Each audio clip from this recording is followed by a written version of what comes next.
सास की बीमारी। शादी के ठीक बाद नेहा की सास की तबीयत बहुत खराब हो गई। बताइए क्या हुआ है आपको?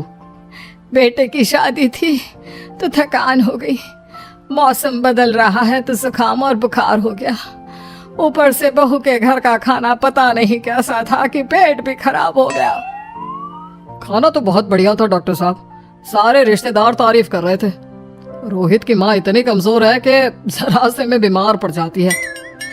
डॉक्टर साहब आप सारी जांच करके देखिए, मुझे ऐसी क्या बीमारी है कि मेरी तबीयत ठीक ही नहीं रहती। फिलहाल तो ज्यादा कुछ नहीं है, पहले आपके जुकाम बुखार और पेट का इलाज कर लेते हैं, फिर बाकी के टेस्ट करवा लेंगे। अभी आप ये दवाइयाँ ले आइए। पिताजी मैं डॉक्टर साहब को छोड़कर और दवाइयाँ लेकर आता हूँ। माँ जी तो बीमार थी, इसलिए नेहा ने किचन संभाल लिया। माँ जी अब आपकी तबीयत कैसी है? पहले से ठीक है। आप बैठिए, मैं खाना लगाती हूँ। तेरे बाबूजी और रोहित ने खाना खा लिया? रोहित तो टिफिन लेकर ऑफिस गए हैं माँ, और बाबूजी ने खाना खा लिया है। आप शुरू कीजिए। यह क्या, खाने में इतना तेल इतने मसाले? अरे अभी अभी तो तबीयत ठीक हुई है मेरी, तुम क्या मुझे वापस बीमार करना चाहती हो? नहीं माँ जी, ऐसा नहीं है। क्या हुआ? देखो ये बहू ने कैसा खाना बनाया है, खाना तो बहुत ही स्वादिष्ट था। अरे मैं ये खाना खाऊंगी तो बीमार हो जाऊंगी ना।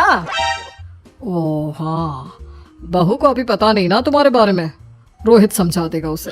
देख बहू, अच्छे से समझ लेना कि इस घर में कैसा खाना बनता है।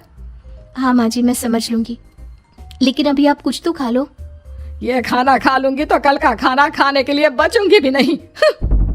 सास की बातें सुनकर नेहा उदास हो गई।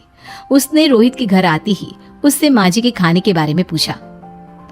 आज माँ जी ने मुझे खाने के लिए बहुत बुरा भला कहा।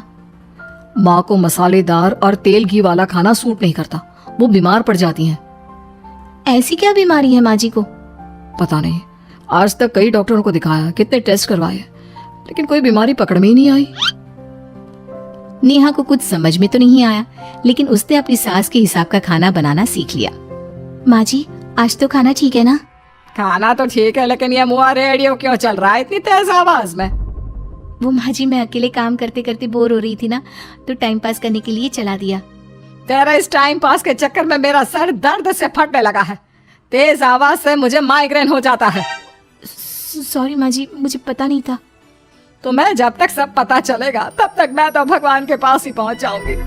नहीं नहीं ऐसा मत कहिए ना माँ जी। अब मैं कहीं भूख से ही ना मर जाऊं, खाना मेरे कमरे में रख दो। बेचारी नेहा, उस दिन उसे बहुत दुख हुआ। नेहा तुम रो क्यों रही हो? आज माँ जी ने मुझे बहुत बुरा भला कहा, मैं तो सिर्फ रेडियो सुन रही थी। ओहो, तुम माँ की बातों का बुरा मत मानो, उन्हें तेज आवाज से सर दर्द होने लगता है, दर्द की वजह से बोल दिया होगा कुछ। लेकिन मुझे तो ये सब पता ही नहीं था ना, इसलिए बाबूजी ने मुझे पहले ही फोन करके सब कुछ बता दिया, और मैं तुम्हारे लिए ये हेडफोन लाया हूँ। अब तुम अपने गाने भी सुन सकती हो और माँ को परेशानी भी नहीं होगी। ये सिर्फ एक बात का हाल है, लेकिन माँ को तो हर चीज से परेशानी है। अब क्या कर सकते हैं, माँ बीमार ही इतनी रहती है। लेकिन माँ को ऐसी कौन सी बीमारी है? तुम्हें बताया तो था, किसी भी डॉक्टर को माँ की बीमारी समझ में नहीं आ रही। अब तुम भी ये सब सोचना छोड़ दो, ये हेडफोन लो और अपने पसंद के गाने सुनो। रोहित के गिफ्ट से नेहा की एक परेशानी तो दूर हो गई, लेकिन उसके मन में कई सवाल खड़े हो गए। आज मैं देर से उठा हूँ या तुम जल्दी उठ गई? वो माँ जी को कल रात भर सर दर्द हुआ ना, तो जल्दी उठकर उनकी जगह मैंने पूजा कर दी। अरे वाह, अच्छा अच्छा, हे भगवान ये किसकी करामत है? ये तो माँ जी की आवाज है। चलो चल के देखते हैं। क्या हुआ माँ? अच्छा, ये घर में गुलाब कौन लाया? मुझे नहीं पता, मैं तो अभी उठा हूँ। माँ जी आप कल रात भर सो नहीं पाई, तो मैंने जल्दी उठकर पूजा पाठ किया। घर में फूल नहीं थे ना, तो मैं बाजार से गुलाब के फूल ले आई। नहीं हो, माँ को गुलाब के फूल की एलर्जी है। अब मुझे ये कैसे पता होगा? अच्छा, तुझे कुछ पता नहीं तो तू वही काम क्यों करती है जिससे मेरी तबीयत खराब हो जाए? रोहित के बाबूजी, ये बहू मेरी जान लेना चाहती है। माँ जी मुझे ऐसा करके क्या मिलेगा? वो तो तुझे ही पता, लेकिन कुछ तो है। रोहित की माँ बस करो, बेचारी बहू को कुछ पता ही नहीं है, बस इसलिए उससे गलती हो जाती है। जाओ तुम कमरे में। बहू, तुम रोहित की माँ का बुरा मत मानो। वो अपनी बीमारियों से इतनी परेशान है कि उल्टा सीधा बोल देती है। नहीं नहीं बाबूजी, मुझे बुरा नहीं लग रहा, मुझे चिंता हो रही है माँ जी की बीमारी की। ये बताइए कि माँ जी को ऐसी प्रॉब्लम्स कब से होने लगी? शादी के 6-7 महीने बाद से। बाबूजी, तब घर का माहौल कैसा था? अरे बड़ा पूरा परिवार था। मेरे बाबूजी, माँ, काका, काकी, मेरे दोनों बड़े भाई, दोनों भाभियां, दोनों के 2-2 बच्चे, एक छोटा भाई और एक बहन, सब साथ रहते थे। इतना बड़ा परिवार? हाँ, मैं जब 10 साल का हुआ ना, तब पापा का ट्रांसफर यहाँ हुआ। उसके पहले तक तो हमारी जॉइंट फैमिली ही थी। और माँ जी किस चीज से बीमार पड़ जाती है?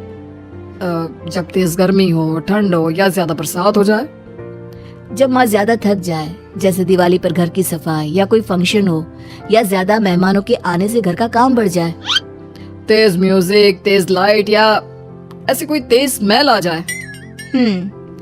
तो माँ जी की ये बीमारी ठीक हो सकती है। कैसे? सब पता चल जाएगा।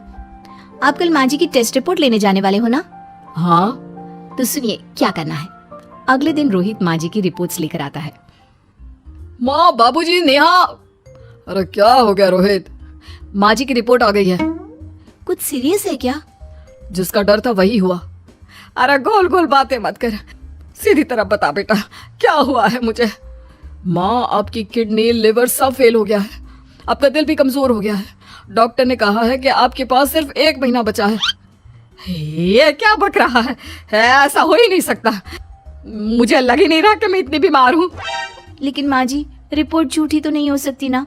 हाँ, माँ को 20 साल की उम्र से बीमारी लग गई थी, लेकिन कोई डॉक्टर पकड़ नहीं पाया और अब ये बीमारियां बहुत ज्यादा बढ़ गई हैं। हाँ रोहित की माँ, तुम्हें याद है शादी के 6 महीने बाद से तुम बीमार रहने लगी थी। अरे लेकिन वो अलग था, मुझे ऐसी कोई बीमारी नहीं हो सकती। ये तुम कैसे कह सकती हो माँ? हाँ, तुम उस वक्त बीमार पड़ी थी ना, और अब डॉक्टर भी यही कह रहे हैं, तो सच ही तो होगा। और आप तभी से बीमारी तो रहती आई हैं। अरे लेकिन तब मैं बीमार थी ही नहीं। क्या मतलब? अरे तब मैं बीमारी का नाटक करती थी, मुझे कुछ नहीं हुआ था। ये क्या बोल रही हो? हाँ, घर में इतने सारे लोग थे और सबसे छोटी बहू मैं थी, तो सारा काम मुझे करना पड़ता, इसलिए काम से बचने के लिए मैं नाटक करने लगी। लेकिन आपको अभी भी वही बीमारियां होती है ना माँ? हाँ, अगर नाटक था तो ये प्रॉब्लम तुम्हें अभी क्यों होती है? इसका जवाब मैं देती हूँ। माँ जी कई महीनों तक नाटक करती रही, इसलिए इनके दिमाग ने धीरे धीरे इस झूठ को सच मान लिया और इनका दिमाग उन बीमारियों का एहसास कराने लगा। हैं? ऐसे भी होता है क्या? हाँ माँ जी, इसे प्लेसिबो इफेक्ट कहते हैं। जब आप बात बात पर बीमार पड़ने लगी तो मैंने अपने मामा से बात की, जो एक साइकोलॉजिस्ट है। उन्होंने बताया मुझे। तो ये रिपोर्ट्स? मैंने झूठी रिपोर्ट बनवाई थी नेहा के कहने पर, ताकि आप सच बताएं। यानी मुझे कुछ नहीं हुआ? नहीं माँ जी, और आपकी इस प्रॉब्लम का भी सोल्यूशन है। हम किसी अच्छे साइकोलॉजिस्ट को दिखाएंगे और आप जल्द ही ठीक हो जाएंगी। वाह बहू, मैंने तुझे इतना भला बुरा कहा और तूने मेरी जिंदगी भर की तकलीफें दूर कर दी। थैंक यू और सॉरी बहू।